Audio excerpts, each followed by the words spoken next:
Hello and welcome. My name is Al Barrows, and this is UFO Disclosure, the podcast that's meant to show an average person's reaction to all the UFO, UAP news from everywhere and anywhere.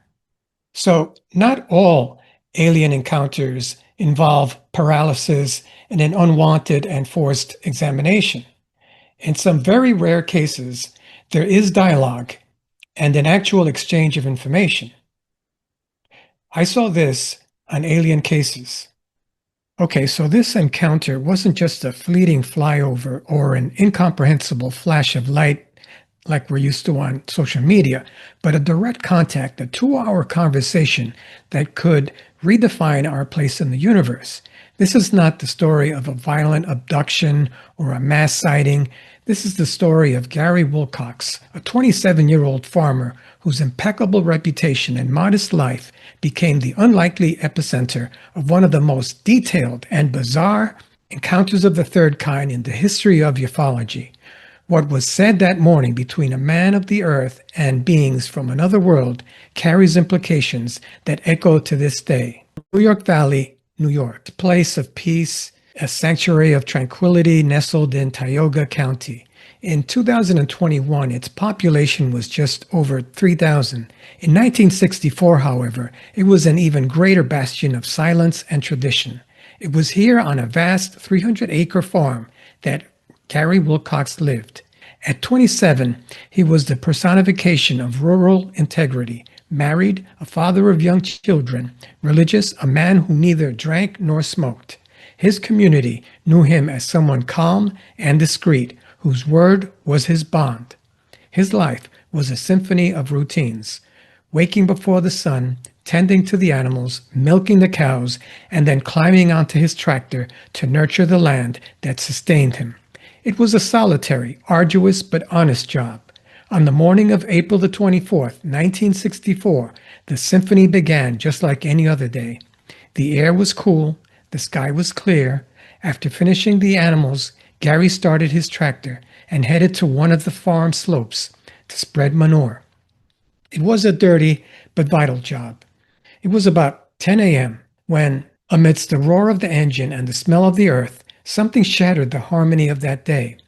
A flash of light coming from the hill near an adjacent field. Initially, Gary ignored it.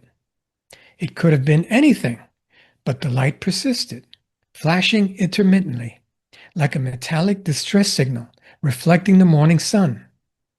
His pragmatic mind immediately sought a logical explanation. Had a small plane, perhaps a helicopter, crashed? Concerned, he guided the tractor toward the gleam, prepared to offer help. He had no idea that as he approached, he wasn't heading toward an accident, but toward an encounter with the inconceivable. The sound of the tractor died, replaced by a dense silence broken only by the gentle wind and the sound of his own boots on the dirt. The hill was about 300 feet high. As he climbed, the shape of the object became clearer, and the airplane theory began to fall apart. This thing had no wings, it had no tail, there was no wreckage. At the top, he stopped. Floating mere inches from the ground without any visible support was an oval object about 20 feet long by 13 feet wide. Its surface was smooth, polished metal, perhaps aluminum, but without a single seam, rivet, or window. It was a perfect shell, a metallic egg that seemed to have been born whole, not built. It radiated silence. There was no hum, no heat, no vibration, just presence. Curiosity overcame his initial fear. Gary moved closer. He reached out his hand and touched the surface. The temperature was neutral. He pushed. Nothing. He gave it a few kicks, an almost childish gesture of frustration and disbelief. The object was solid as a rock, firm and real. As his mind struggled to categorize this anomaly, the unthinkable happened. From beneath the object, as if passing through solid metal, two beings emerged. Gary saw no door, no ramp, no opening. They simply appeared. They were small, about 4 feet tall, with the build of a child. Their bodies were encased in a light-colored, tight-fitting metallic suit, as seamless as the craft that had carried them. Their heads were covered by a helmet that completely concealed any facial features. No eyes, nose, or mouth were visible. They were androgynous, anonymous figures, alien in their very essence. Each carried a square tray, about 12 inches across, made of the same material as the ship. Upon them, the reason for their visit became apparent. Soil samples, troughs of grass, roots, and small stones they were collecting. Gary was less than 3 feet from them. The air grew heavy. The initial shock gave way to a deep primal fear. His mind screamed at him to run, to flee this surreal scene. Were they children in an elaborate costume, a prank? He took a step back, preparing to escape, but then a voice broke the silence. Do not be afraid. We have spoken with others of your kind before. The sentence didn't come from where a mouth should be. Gary had the distinct impression that the voice didn't travel through the air to his ears, but rather bloomed directly inside of his mind. And although he understood every word perfectly, the language itself was strange, completely unknown. The fear inexplicably dissipated, replaced by a forced calm and unnatural tranquility. The desire to flee evaporated. Thus began one of the most extraordinary conversations ever reported. For about 2 hours, the farmer and the cosmic researchers exchanged information. The beings explained they came from another planet, one Gary understood to be Mars. They described their world as rocky and sandy, unsuitable for cultivation. Their people faced an agricultural crisis, unable to grow food. Therefore, they traveled to worlds like Earth, studying soils, plants, and farming methods, hoping to find a solution to take back home. They had observed humanity. They had seen Gary before.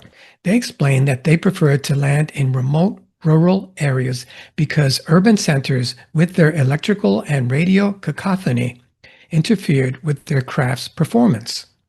They asked Gary questions. How did his tractor work? What was the purpose of the manure he spread? How did he know when to plant each crop? And Gary, the simple man of the land, answered. He told them everything he knew about the wisdom of the earth, about crop rotation, about soil enrichment. In return, the beings spoke of their technology. They said that above 160 feet in altitude, their ships became invisible, although they were sometimes picked up by radar. They explained they could only make the long journey from Earth every 2 years. At the time, Gary didn't understand the significance of this.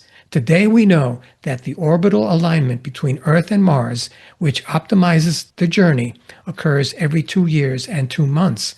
They showed interest in the fertilizer Gary used. He, in a gesture of interplanetary hospitality, offered them a bag, but the beings refused, saying they couldn't stray far from the ship, and that their time was running out. In a moment of courage or madness, Gary offered to go with them to help. The response was a grim warning. Their planet's atmosphere was unsuitable for human biology. He would not survive. The conversation, however, took a darker turn. The beings were not just scientists, they were also messengers. They warned that humanity, by sending rockets, missiles, and satellites into space, was contaminating the solar system, affecting other planets in ways we didn't understand. They advised that we stop sending humans into space. And then they made a specific and chilling prophecy. They said that American astronauts John Glenn and Virgil Gus Grissom, along with 2 Russian cosmonauts, would lose their lives due to exposure to elements from space. Before leaving, they gave Gary one last piece of advice for his own good. It would be better not to tell anyone about the encounter. It wasn't a threat, but a friendly warning. The decision was his. With that, the beings retreated and re-entered the ship in the same mysterious way they had emerged. The object hovered for a few seconds. A subtle sound, like an idling engine, filled the air. Then it took off, first slowly, vertically, and then shot across the valley. disappearing into the sky in the blink of an eye. Gary stood there, stunned, noticing the absence of everything that should have happened. There was no gust of wind, no heat, no roar of a powerful propulsion, just silence. The only trace of the visit was a strange reddish dust where the ship had floated and small square imprints in the dirt about 2.5 inches across the footprints of the visitors. Dejected, Gary went home. His first call was to his mother. He had to tell someone. The next day, true to his offer, he took a bag of fertilizer and left it near the encounter's site. When he returned later, the bag was gone. Was it them? Or, as his rational mind tried to argue, could anyone have passed by and taken it? Gary's mother, unable to keep such a monumental secret, told the story. And in a small town where reputation is everything, Gary Wilcox's story spread like wildfire. Surprisingly, few doubted him. His character was his greatest shield. The story inevitably attracted the attention of investigators. NICAP, the National Investigations Committee on Aerial Phenomena, one of the most respected organizations of the time, classified the case as a close encounter of the third kind. Legendary figures in ufology like J. Allen Hynek and Jacques Vallée examined the reports, unable to find a conventional explanation. But the most shocking piece of the puzzle came from an investigator named Ray Stanford. He noticed a coincidence that was simply too big to be ignored. On the very same day, April the 24th, 1964, nearly 2,000 miles away in the town of Socorro, New Mexico, a police officer named Lonnie Zamora also had an encounter. He reported seeing an oval object with small beings in silvery suits standing beside it. The description was almost identical to Gary's. Was it possible that the same craft had made two stops on the same day on a continental collection mission? The Zamora case would become one of the most credible in U.S. history, lending immense weight to Gary's account. In 1968, psychiatrist Dr. Berthold Schwartz conducted an exhaustive psychological evaluation of Gary. The conclusion was unequivocal. Gary Wilcox was emotionally stable, honest, reserved, and had absolutely no tendency toward fanciful inventions or mental disorders. Psychologically, he was the perfect witness. And what about the physical evidence? Well, sources speak of government agents who weeks later allegedly detected abnormal levels of radioactivity at the landing site. It's reported that the soil in the area became infertile and that Gary himself suffered from burns on his body, consistent with radiation exposure. But, as in so many cases, the official reports that could confirm this remain inaccessible, shrouded in secrecy. So did this really happen? Is the Gary Wilcox encounter as irrefutable as they say the Lonnie Zamora case is? And what about that warning the extraterrestrials gave Gary about the astronauts? John Glenn, for one, lived to be 95 years old.